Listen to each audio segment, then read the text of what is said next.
My name is Ben Weisner. I'm joined by my colleague Chris Segoyan from the ACLU, and maybe we can bring up on screen the main attraction.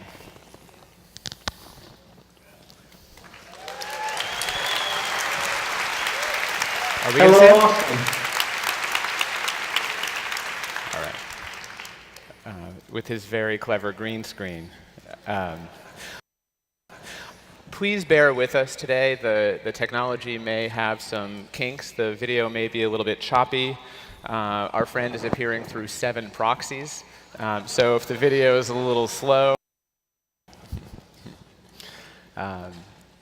you're joining us for the event that one member of Congress from the great state of Kansas hoped would not, urging them to rescind the invitation to Mr. Snowden. The letter included this very curious line.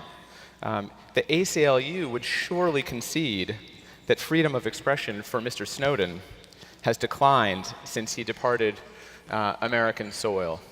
Now, no one disputes that freedom of expression is stronger here than there, but if there's one person for whom that's not true, it's Ed Snowden.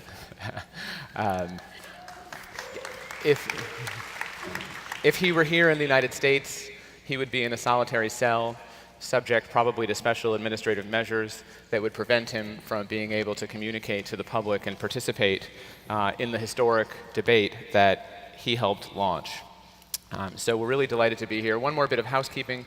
As I'm sure most of you know, you can ask questions for Mr. Snowden on Twitter using the hashtag #AskSnowden. Some group of people backstage will decide which of those questions we see here, and we'll try to leave at least 20 minutes or so for those questions. So as I said, Ed Snowden's revelations and the courageous journalism of people like Bart Gellman, who you just heard, Glenn Greenwald, Laura Poitras, and others, has really launched an extraordinary global debate. But you might think of that debate as occurring over 2 tracks. There is a debate in Washington, in the halls of power, about law and policy, about what democratic controls we need to rein in NSA spying, that takes place in courts that are considering the legality, the constitutionality of these programs, in the legislature, considering legislation. But there's a very different conversation that you hear in conference rooms in technology companies, particularly among people working on security issues. And those people are talking less about the warrant requirement for metadata and more about why the hell the NSA is systematically undermining common encryption standards that we all use. Why is the NSA targeting telecommunications companies, internet companies, hacking them to try to steal their customer data, basically manufacturing vulnerabilities to poke holes in the communication systems that we all rely on.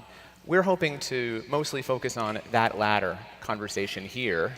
And with that in mind, Ed, if you're with us, maybe you could say a few words about why you chose, for some of your first public remarks, to speak to the technology community rather than, say, the policy community in Washington. Well, thank you for the introduction. I would say South by Southwest and the technology community, the people who are in the room in Austin right now, they're the folks who can really fix things, who can enforce our rights through technical standards, even when Congress hasn't yet gotten to the point of creating legislation to protect our rights in the same manner. When we think about what's happened with the NSA over the last decade in the post-9/11 era, the result has been an adversarial internet, a sort of global free fire zone for governments. That's nothing that we ever asked for. It's not what we wanted. And it's something we need to protect against. When we think about the policies that have been advanced, the sort of erosion of Fourth Amendment protections, the proactive seizure of communications, there's a policy response that needs to occur. But there's also a technical response that needs to occur. And it's the makers, it's the thinkers, it's the development community that can really craft those solutions and make sure we're safe. The NSA, the sort of global mass surveillance that's occurring in all of these countries, not just the US, and it's important to remember that this is a global issue, they're setting fire to the future of the internet. And the people who are in this room now, you guys are all the firefighters. And we need you to help us fix this. So Chris, you heard Ed say that the NSA offensive mass surveillance programs, the sort of manufacturing of vulnerabilities, is setting fire to the future of the internet. You want to comment on that? Sure. So many of the communications tools that we all rely on are not as secure as they could be. Particularly for the apps and services that are made by small companies and small groups of developers, security is often an afterthought, if it's a thought at all. And really what that's done is enable global passive surveillance by the US, but other governments too. You know, what I think has been the most lasting impression for me from the last 8 months is the fact that the real technical problems that the NSA seems to have are not how do we get people's communications, but how do we deal with the massive amounts of communications data that we're collecting. The actual collection problem doesn't seem to be a bottleneck for the NSA, and that's because so many of the services that we're all relying on are not secure by default. And so I really think for this audience, one of the things that we should be thinking about and hopefully taking home is the fact that we need to lock things down. We need to make services secure out of the box, and that's going to require a rethink by developers. It's going to require that developers start to think about security early on rather than later on down the road. Well, let me pick up on that. Ed, you submitted written testimony last week to the European Parliament, and I want to quote a very short part of that and have you elaborate on it. You said, in connection with mass surveillance, the good news is that there are solutions. The weakness of mass surveillance is that it can very easily be made much more expensive through changes in technical standards. What kinds of changes were you talking about, and how can we ensure that we make mass surveillance more expensive and less practical? Right, so the primary challenge that mass surveillance faces from any agency, any government in the world, is not just how do you collect the communications as they cross the wires, as they sort of find their way through the global network, but how do you interpret them? How do you understand them? How do you break them back out and analyze them? And all of that is thwarted, at least on the easiest, the simplest, and most cost-effective basis, by encryption. And there are two methods of encryption that are generally used, and one of which is deeply problematic. One of those is what's called key escrow. It's sort of what we're using with like Google type services, Skype type services right now, where I encrypt a video chat and I send it to Google. Google decrypts it and then re-encrypts it to you guys, and we have it. End-to-end encryption, where it's from my computer directly to your computer, makes mass surveillance impossible at the network level without a crypto break, and they're incredibly rare, and they normally don't work, and they're very expensive. By doing end-to-end encryption, you force what are called the threat model, global passive adversaries, to go for the endpoints. That is the individual computers. And the result of that is a more constitutional, more carefully overseen sort of intelligence gathering model, law enforcement model, where if they want to gather somebody's communications, they have to target them specifically. They can't just target everybody all the time, and then when they want to read your stuff, they go back in the time machine and they say, what did they say, in 2006? They can't pitch exploits at every computer in the world without getting caught. That's the value of end-to-end encryption, and that's what we need to be thinking about. We need to go, how can we enforce these protections in a simple, cheap, and effective way that's invisible to users? And I think that's the way to do it. So, Chris, one of the obstacles to widespread end-to-end encryption is that many of us get our email service from advertising companies that need to be able to read the emails in order to serve us targeted ads. But what are steps that even a company like Google, that's an advertising company, or companies like that, can do to make mass surveillance more difficult? Are there things, or do we really need new business models to accomplish what Ed is talking about?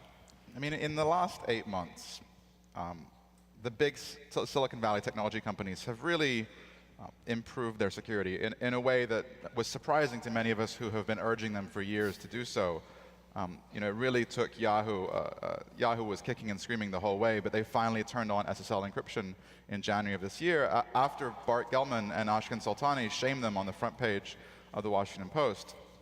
The companies have locked things down, but only in a certain way. They've secured the connection between your computer and Google's server, or Yahoo's server, or Facebook's server, which means that governments have to now go through Google or Facebook or Microsoft to get your data, instead of getting it with AT&T's help, or Verizon's help, or Comcast, or any party that watches the data as it goes over the network. I think it's going to be difficult for these companies to offer a truly end-to-end encrypted service simply because it conflicts with their business model, right? Google wants to sit between you and everyone you interact with and provide some kind of added value, whether that added value is advertising or some kind of information mining, improved experience, telling you when there are restaurants nearby where you can meet your friends. They want to be in that connection with you, and that makes it difficult to secure those connections. But is this the right time for a shout out to Google that is in this conversation with us right now? So look, the irony that we're using Google Hangouts to talk to Ed Snowden has not been lost on me or our team here. And I should be clear, we're not getting any advertising support from Google here. The fact is that the tools that exist to enable secure end-to-end encrypted video conferencing are not very polished. And particularly when you're having a conversation with someone who's in Russia and who's bouncing his connection through several proxies, the secure communications tools tend to break. And this, in fact, I think reflects the state of play with many services. You have to choose between a service that's easy to use and reliable and polished, or a tool that is highly secure and impossible for the average person to use. And I think that reflects the fact that the services that are developed by large companies with the resources to put 100 developers on the user interface, those are the ones that are not optimized for security, and the tools that are designed with security as the first goal are typically made by independent developers and activists and hobbyists, and they're typically tools made by geeks for geeks. And so what that means is the regular users have to pick. They have to pick between a service they cannot figure out how to use, or a service that is bundled with their phone or bundled with their laptop and works out of the box. And of course, rational people choose the insecure tools because they're the ones that come with the devices they buy and work and are easy for people to figure out. Well, let's bring Ed back into this, because in a way, this whole affair began with Glenn Greenwald not being able to use PGP, which is somewhat of a joke in the tech community, but really not outside the tech community. PGP is not easy to install, and it's not easy to use. Using Tor, using Tails, I feel like I need new IT support in my office just to be able to do this work. So, you're addressing an audience that includes a lot of young technologists. Is there a call to arms for people to make this stuff more usable so that not only technologists can use it? There is, and I think we're actually seeing a lot of progress being made here. Whisper Systems, the sort of Moxie Marlin Spikes of the world, are focusing on new user experiences, new UIs, and basically ways for us to interact with cryptographic tools. And this is the way it should be, where it happens invisibly to the user. It happens by default, right? We want secure services that aren't opt-in. It's got to pass the Glenn Greenwald test. If any journalist in the world gets an email from somebody saying, hey, I have something that the public might want to know about, they need to be able to open it. They need to be able to access that information. They need to be able to have those communications, whether they're a journalist or an activist or even your grandma. This is something that people have to be able to access, and really the way we interact with it right now is not good. If you have to go in the command line, people aren't going to use it. If you have to go 3 menus deep, people aren't going to use it. It has to be out there, it has to happen automatically, and it has to happen seamlessly, and that's within reach now. So who are we talking to, Chris? Are we talking now to technology companies? Are we talking to foundations to support the development of more usable security? Are we talking just to developers? Who's the audience for this call to arms? I mean, I think the audience is everyone, but we should understand that most regular people are not going to go out and download an obscure encryption app. Most regular people are going to use the tools that they already have. That means they're going to be using Facebook or Google or Skype. And so a lot of our work goes into pressuring those companies to protect their users. In January of 2010, Google turned on SSL, the lock icon in your web browser. They turned it on by default for Gmail. It had previously been available, but it had been available through an obscure setting, the 13th of 13 configuration options, and of course no one turned it on. When Google turned that option on, suddenly they made passive bulk surveillance of their users' communications far more difficult for intelligence agencies. And they did so without requiring that their users take any steps. One day, their users just logged into their mail, and it was secure. And that's what we need. We need services to be building security in by default and enabled without any advanced configuration. Now, that doesn't mean that small developers cannot play a role. There are going to be, hot new communications tools. Things, WhatsApp basically came out of nowhere a few years ago, and what I want is for the next WhatsApp or the next Twitter to be using encrypted end-to-end communications. This can be made easy to use. This can be made usable, but you need to put a team of user experience developers on this. You need to optimize. You need to make it easy for the average person. And if you're a startup and you're working on something, bear in mind that it's going to be more difficult for the incumbents to deliver secure communications to their users because their business models are built around advertising supported services. You can more effectively and more easily deploy these services than they can. And so I think if you're looking for an angle here, I think we're slowly getting to the point where telling your customers, hey, $5 a month for encrypted communications, no one can watch you, I think that's something that many consumers might be willing to pay for. So, if I could actually piggyback on that real quick, one of the things I want to say is for the larger company, it's not that you can't collect any data. It's that you should only collect the data and hold it for as long as necessary for the operation of the business.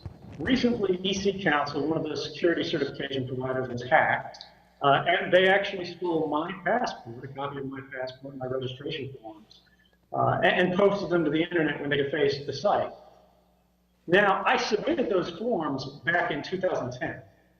Why was that still on a web-facing server? Was it still necessary for the business? That's a good example of when these things need to age off.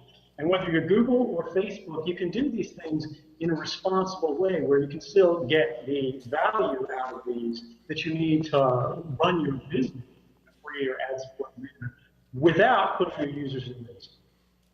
So we didn't have great audio here on that response, but what Ed was saying is that even companies whose business model relies on them to collect and aggregate data don't need to store it indefinitely once its primary use has been accomplished. His example was that some company was hacked, and they found some of his data from 4 years ago that clearly there was no business reason for them still to be holding on to. Let's switch gears a little bit. Last week, Ed, General Keith Alexander, who heads the NSA, testified that he believes that the disclosures of the last 8 months have weakened the country's cyber defenses. Some people might think there's a pot and a kettle problem coming from him, but what was your response to that testimony? So it's very interesting to see officials like Keith Alexander talking about damage that's been done to sort of the defense of our communications. Because more than anything, there have been 2 officials in America who have harmed our internet security and actually our national security, because so much of our country's economic success is based on our intellectual property. It's based on our ability to create and share and communicate and compete. Now, those 2 officials are Michael Hayden and Keith Alexander, 2 directors of the National Security Agency in the post-9/11 era, who made a very specific change, and that is they elevated offensive operations, that is attacking, over the defense of our communications. They began eroding the protections of our communications in order to get an attacking advantage. Now, this is a problem for one primary reason, and that's America has more to lose than anyone else when every attack succeeds. When you are the country, the one country in the world who has sort of a vault that's more full than anyone else's, it doesn't make any sense for you to be attacking all day and never defending your full vault. And it makes even less sense when you set the standards for vaults worldwide to have a big back door that anybody can walk in through.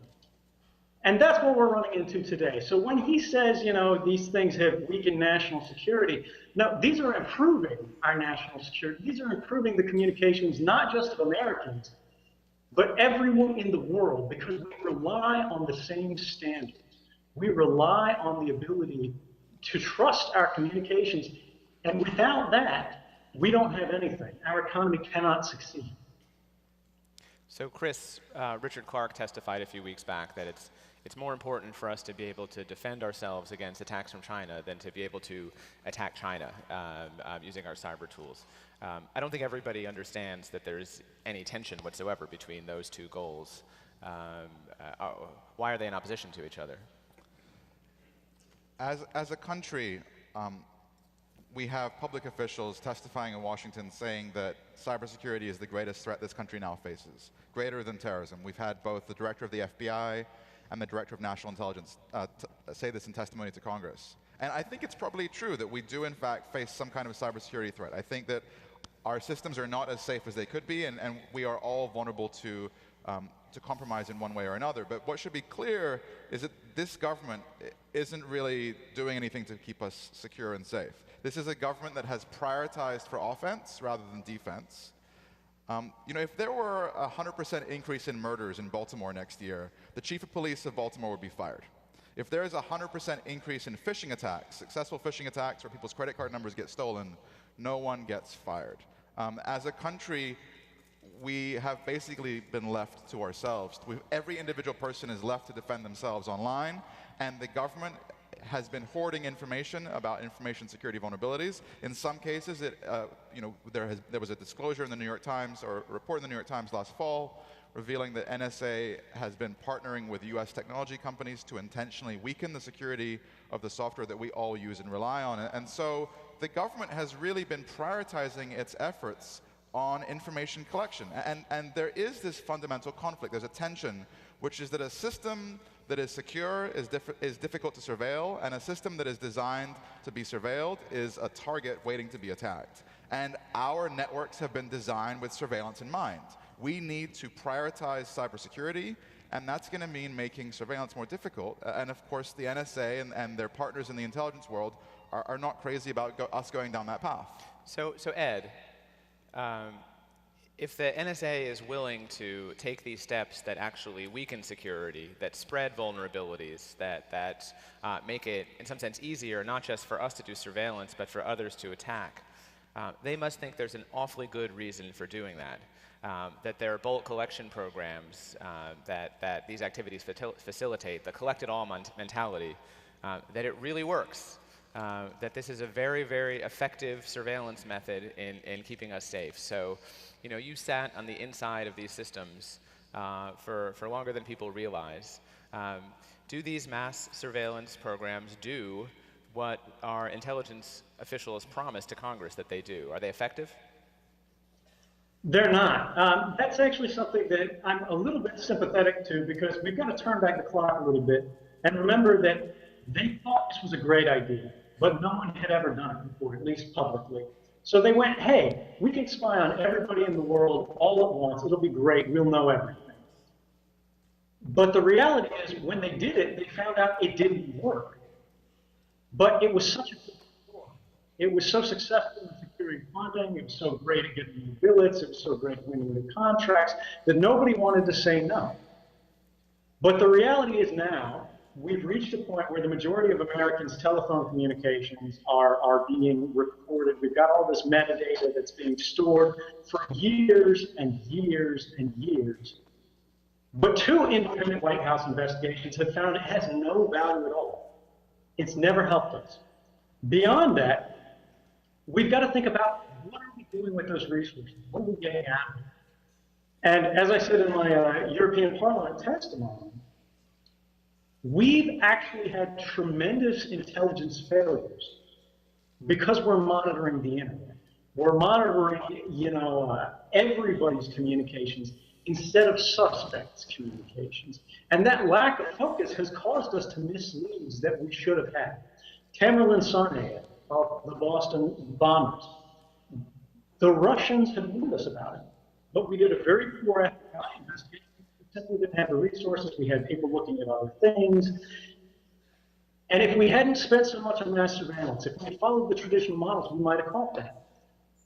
Umar Farouk Mukhtalib, the underwear bomber, same thing. His father walked into a US embassy. He went to a CIA officer. He said, "My son is dangerous. Don't let him go to your country. Get him help."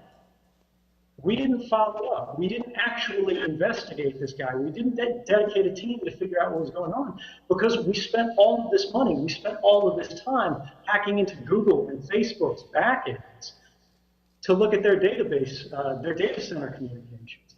What did we get out of that? We got nothing, and 2 White House investigations have confirmed that.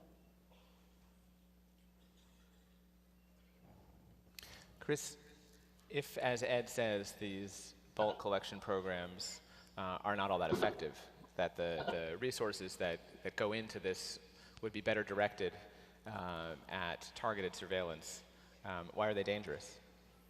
Why are they dangerous? Because the government is collecting, has created this massive database of everyone's private information.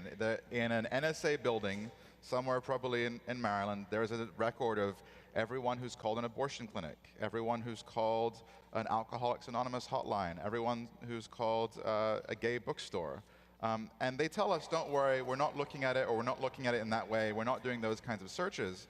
But I think many Americans, would have good reason to not want that information to exist. I think regardless of which side on the political spectrum you are, you probably don't want the government to know that you're calling an abortion clinic, or calling a church, or calling a gun store. And you may think, quite reasonably, that that is none of the government's business. And so I think when you understand that the government can collect this information at this scale, they can hang on to it and figure out uses for it down the road. I think many Americans are quite fearful of this slippery slope, this surveillance that happens behind closed doors. And even if you trust the administration that we have right now, the person who sits in the Oval Office changes every few years, and you may not like the person who's going to sit there in a few years with that data that was collected today. Ed, we lost you for a moment, but can you still hear us? I can hear you. Okay. Just before this began, I got an email from Sir Tim Berners-Lee, the creator of the World Wide Web, who asked for the privilege of the first question to you, and I think I'm willing to extend that to him. He wanted to thank you. He believes that your actions have been profoundly in the public interest.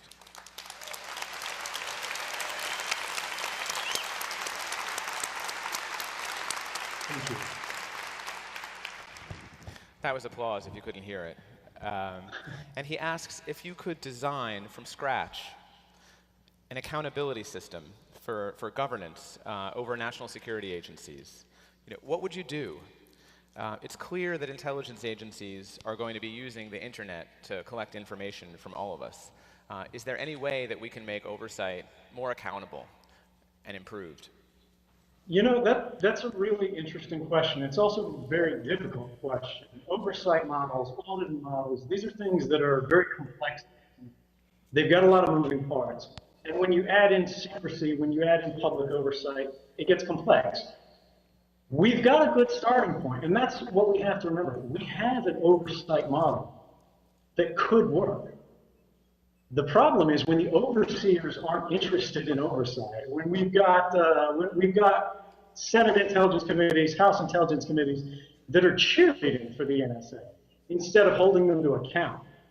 When we have James Clapper, the Director of National Intelligence, in front of them, and he tells a lie that they all know is a lie because they're briefed on the program, because they got the questions, a day in advance, and no one says it, allowing all the American people to believe this is a true answer. That's an incredibly dangerous thing, and that's the biggest failure. So when I would say, how do we fix our oversight model? How do we structure an oversight model that works? The key factor is accountability. We can't have officials like James Clapper who can lie to everyone in the country, who can lie to the Congress, and face not even a criticism, not even a strongly worded letter. The same thing with courts. In the United States, we've got open courts that are supposed to decide and settle constitutional issues, to interpret and apply the law. We also have the FISA court, which is a secret rubber stamp court, but they're only supposed to approve warrant applications. These happen in secret because you don't want people to know, hey, the government wants to surveil. At the same time, a secret court shouldn't be interpreting the Constitution when only NSA's lawyers are making the case about how it should be ruled on. Those are the two primary factors that I think need to change. The other thing is we really need public advocates. We need public representatives. We need public oversight, some way for trusted public figures, sort of civil rights champions, to advocate for us and to protect the structure and make sure it's being fairly applied. We need a watchdog that watches Congress, something that can tell us, hey, these guys didn't tell you that you were just lied to. Because otherwise, how do we vote? If we're not informed, we can't consent to these policies, and I think that's a danger. For what it's worth, my answer to Sir Tim is Ed Snowden. Before these disclosures, all three branches of our government had gone to sleep on oversight. The courts had thrown cases out, as he said. Congress allowed itself to be lied to. The executive branch did no reviews. Since Ed Snowden and since all of us have been read into these programs, we're actually seeing reinvigorated oversight. It's the oversight that the Constitution had in mind, but sometimes it needs a dusting off, and Ed has been the broom. So, you want us to go? Yeah, I just wanted to also note that without Ed's disclosures, many of the tech companies would not have improved their security, either at all or at the rate that they did. The PRISM story, although there was a lack of clarity initially about what it really said, put the names of billion-dollar American companies on the front page of the newspaper and associated them with bulk surveillance. And you saw the companies doing everything in their power publicly to distance themselves, and also show that they were taking security seriously. You saw companies like Google and Microsoft and Facebook rushing to encrypt their data center to data center encryption. You saw connections, rather. You saw companies like Yahoo finally turning on SSL encryption. Apple fixed a bug in its address book app that allowed Google users' address books to be transmitted over networks in unencrypted form. Without Ed's disclosures, there wouldn't have been as much pressure for these tech companies to encrypt their information. Now, there are going to be people in this audience, and there'll be people who are listening at home who think that what Ed did is wrong. But let me be clear about one really important thing. His disclosures have improved internet security.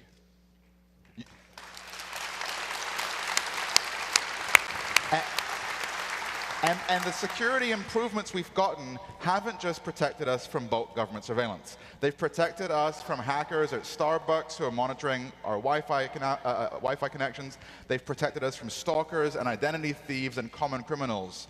These companies should have been encrypting their communications before, and they weren't. And it really took, unfortunately, the largest and most profound whistleblower in history to get us to the point where these companies are finally prioritizing the security of their users' communications between them and the companies. But we all have Ed to thank for this. And I really just cannot emphasize enough, without him, we would not have Yahoo users getting SSL. We would not have this data going over the network in encrypted form. It shouldn't have taken that. The companies should have done it by themselves. There should be regulation or privacy regulators who are forcing these companies to do this. But that isn't taking place, and so it took Ed to get us to a secure place. All right, great. Remember, the hashtag is AskSnowden. We'll take our first question. Please forgive pronunciations from Max Zirkenden. The question for Ed and Chris too. Why is it less bad if big corporations get access to our information instead of the government? Ed, did you hear it?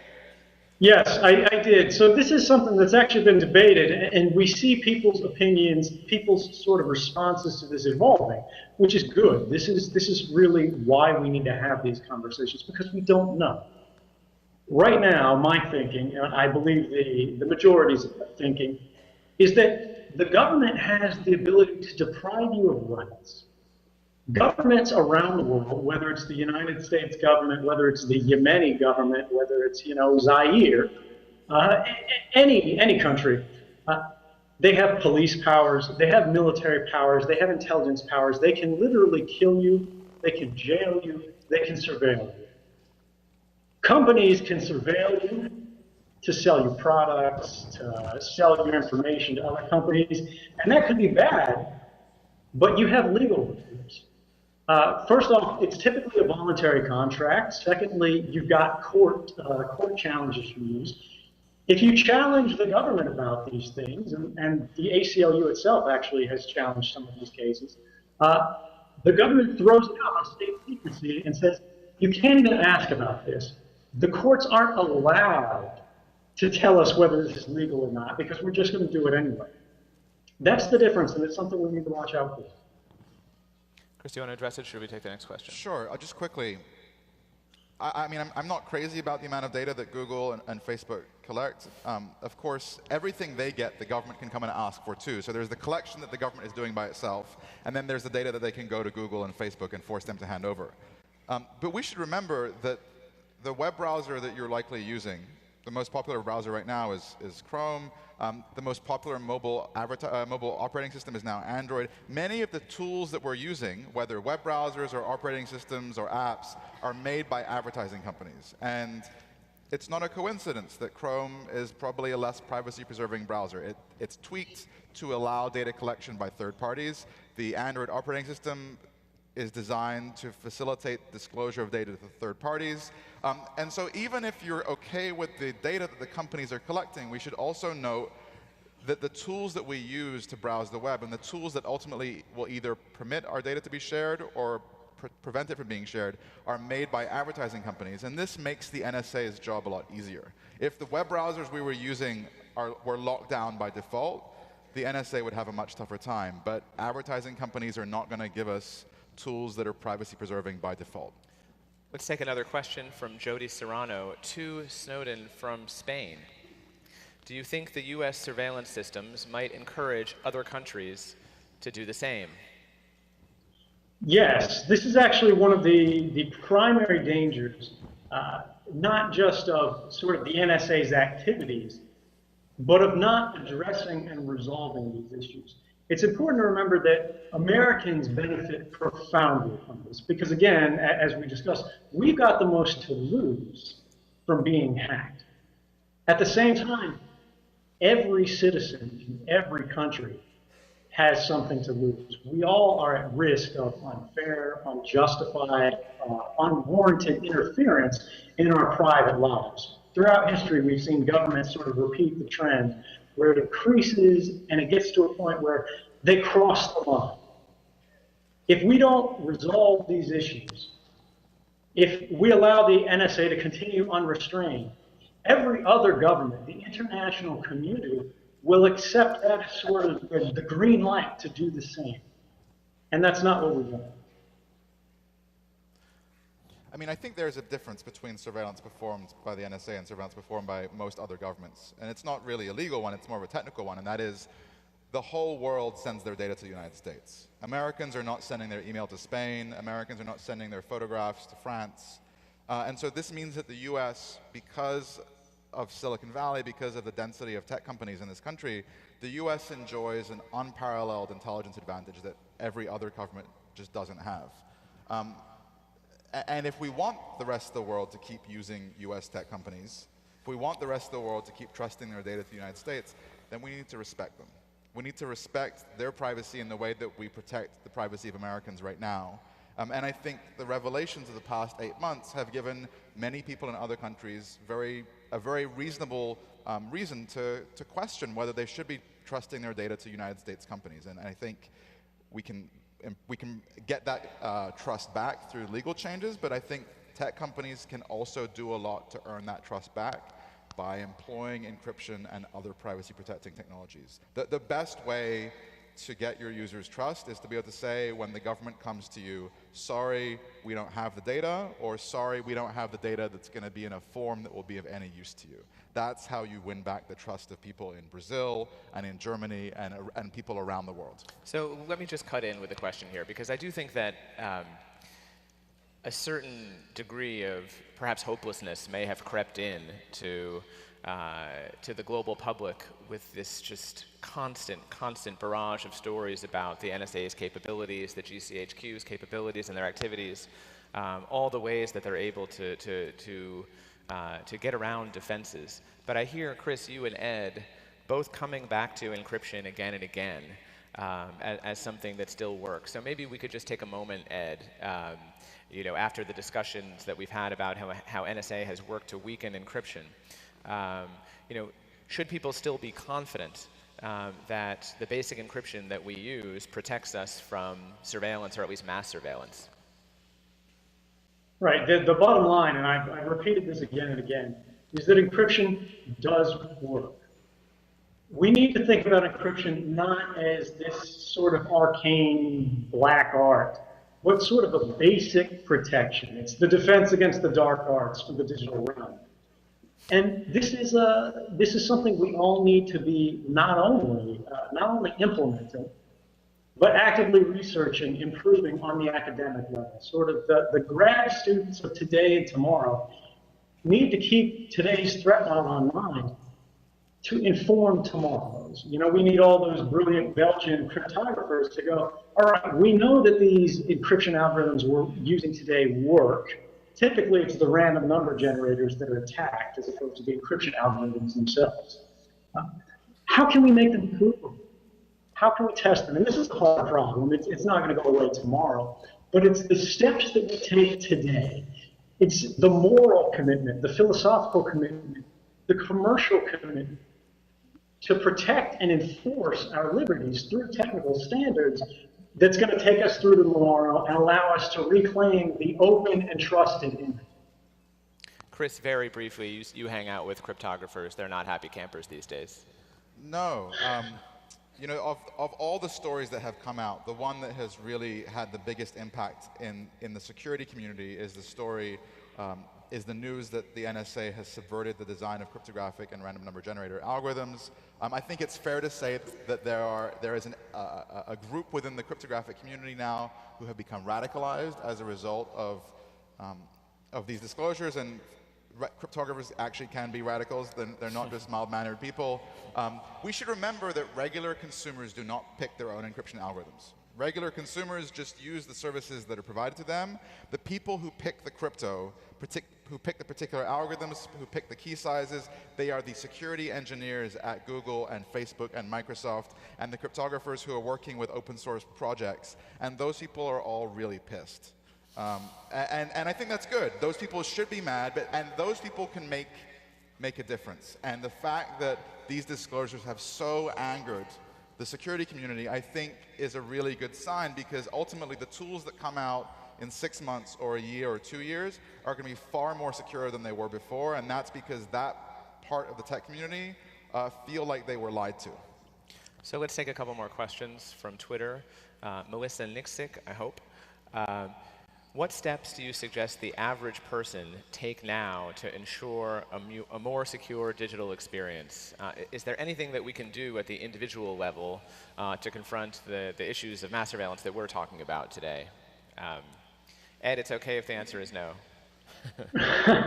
There are basic steps. It's a really complicated subject matter today, and that's the difficulty. Again, it's the Glenn Greenwald test. How do you answer this for someone? For me, there are a couple key technologies. There's full disk encryption to protect your actual physical computer and devices in case they're seized. Then there's network encryption, which are things like SSL, but that happens sort of transparently, and you can't help that. You can install a couple of browser plugins, NoScript to block active exploitation attempts in the browser, Ghostery to block ads and tracking cookies. But there's also Tor. Tor, T-O-R, is a mixed routing network, which is very important because it's encrypted from the user through the ISP to the end of sort of a Tor cloud, a network of routers that you go through. And because of this, your ISP, your telecommunications provider, can no longer spy on you by default, the way they do now, today, when you go to any website. By using Tor, you shift their focus to either attacking the Tor cloud itself, which is incredibly difficult, or to try to monitor the exits from Tor and the entrances to Tor, and then try to figure out what fits. And that's very difficult. If you take those basic steps, you encrypt your hardware and you encrypt your network communications, you're far, far more hardened than the average user. And it becomes very difficult for any sort of a mass surveillance to be applied to you. You'll still be vulnerable to targeted surveillance. If there's a warrant against you, if the NSA is after you, they're still going to get you. But mass surveillance, this untargeted, collected-all approach, you'll be much safer. You know, when there's a question about average users and the answer is Tor, we've failed, right? Yeah, I mean, I'll just add to what Ed said in saying that a privacy-preserving experience may not be a secure experience and vice versa. So I'm constantly torn. I personally feel like Firefox is the more privacy-preserving browser, but I know that Chrome is the more secure browser. And so I'm stuck with this choice of am I more worried about passive surveillance of my communications and my web browsing information, or am I more worried about being attacked?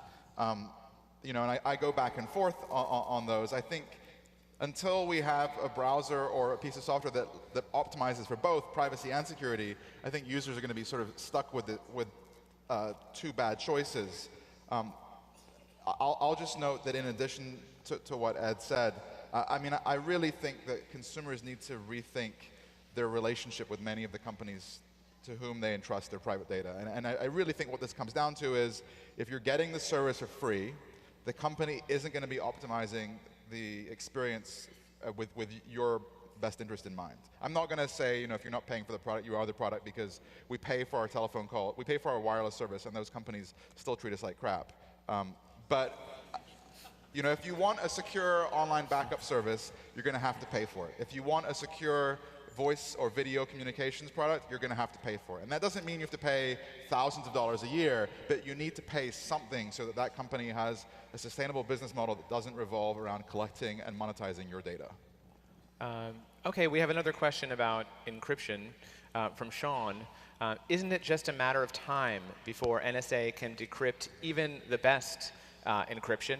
And Ed, I'm particularly interested in your answer to this in light of your confidence that data that you were able to take is secure and has remained secure. Well, let's put it this way. The United States government has assembled a massive investigation team into me personally, into my work with the journalists, and they still have no idea, what documents were provided to the journalists, what they have, what they don't have, because encryption works.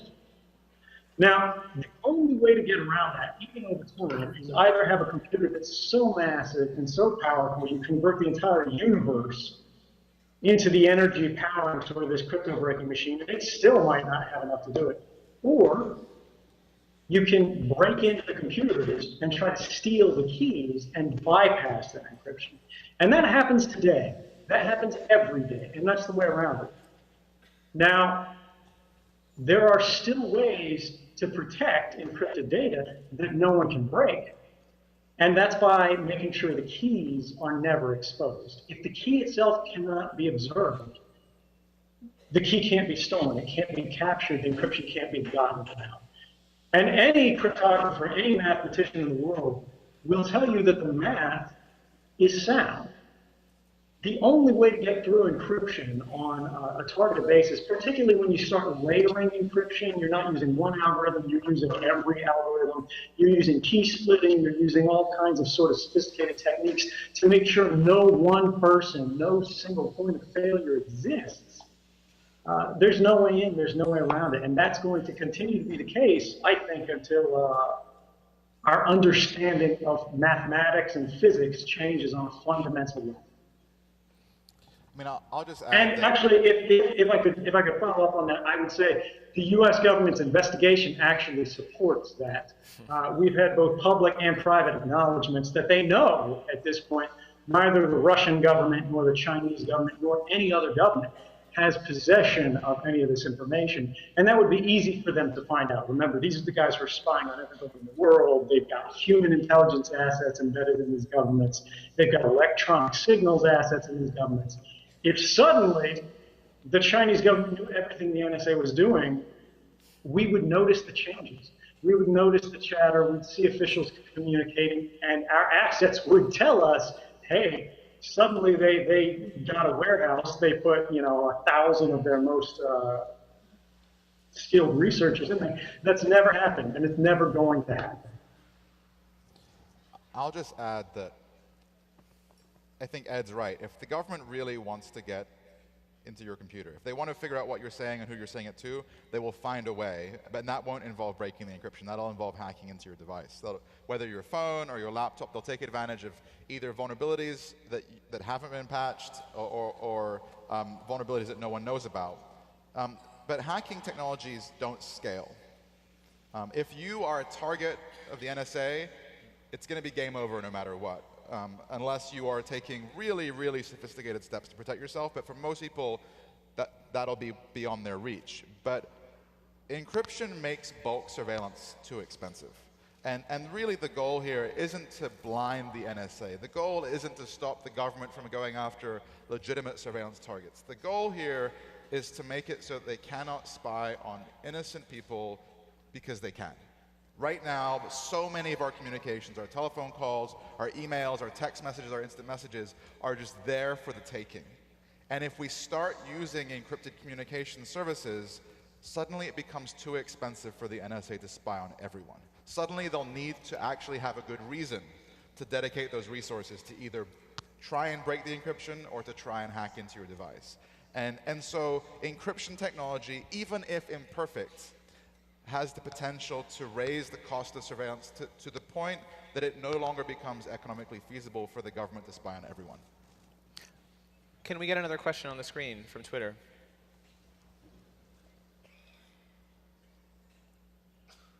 Please? Thanks. Okay. Good question from David Meyer. Is it possible to reap the benefits of big data on a societal level while not opening ourselves to constant mass surveillance? How do we enjoy the scientific benefits, even some of the commercial benefits of this, without turning ourselves into a dystopian surveillance state in 2 minutes or less? Ed?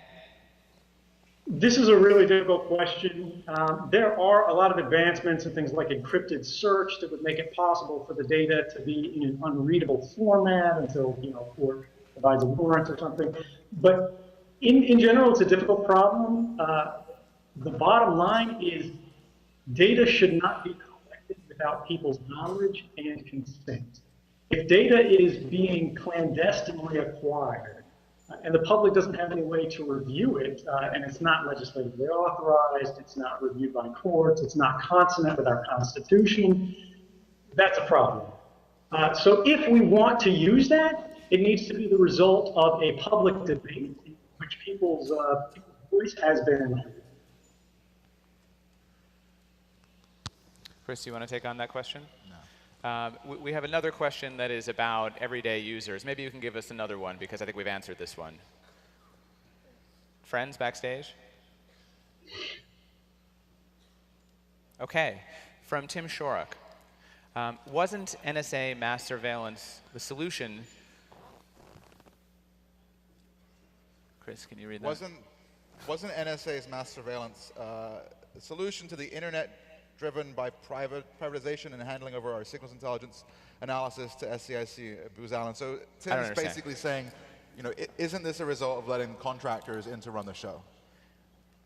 Right. So the problem is when the NSA gets a pot of money, they don't typically develop the solutions themselves. They bring in a bunch of contractors, the Booz Allens, the SAICs, the khakis, and they go, hey, what can you guys do for us? What solutions are you working on? And these guys give a gigantic song and dance that I actually used to be professional and know how it works. And the problem is you've got contractors and private companies at that point influencing policy. It was not uncommon for me at the NSA as a private employee to write the same point papers and sort of policy suggestions that I did as an official employee of the government at the CIA. And the problem with that is you've got people who aren't accountable. They've got no sort of government recourse against them who are saying, let's do this, let's do that, let's put all this money in mass surveillance because it'll be great, we'll all get rich, but it doesn't serve the public interest. One thing you've seen recently is the government's gone and changed its talking points. They moved their verbiage away from public interest and to national interest. And we should be concerned about that because when the national interest, talking about the state, becomes distinct from the public interest, what benefits the people, we really are at a point where we have to marry those up, or it gets harder and harder to control, and we risk losing control of a representative democracy. So Ed, maybe let me ask you what will turn out to be a final question. In your early interviews with Glenn Greenwald and Laura Poitras, you said that your biggest fear was that there would be little or no reaction to these disclosures. You know, where you sit now, how satisfied are you with the global debate that you helped to launch? Do you feel that it was worth the price that you've paid in order to bring us to this moment? One of the things that I told Bart Bauman was when I came public with this, it wasn't so I could sort of single-handedly change the government, tell them what to do, and sort of override what the public thinks is proper. What I wanted to do was inform the public so they could make a decision, they could provide their consent for what we should be doing. And the result of these revelations, the result of all the incredibly responsible, careful reporting that, by the way, has been coordinated with the government, and the government's never said any single one of these stories have risked a human life. The result is that the public has benefited, the government has benefited, and every society in the world has benefited. We live in a more secure place, we have more secure communications, and we're going to have a better sort of civic interaction as a result of understanding what's being done in our name and what's being done against us. And so when it comes to would I do this again, the answer is absolutely yes. Regardless of what happens to me, this is something we had a right to know. I took an oath to support and defend the Constitution, and I saw that the Constitution was violated on a massive scale. The interpretation of the Fourth Amendment had been changed in secret. Thank you. The interpretation of the Constitution had been changed in secret from no unreasonable search and seizure to, hey, any seizure is fine, just don't search it. And that's something the public ought to know about.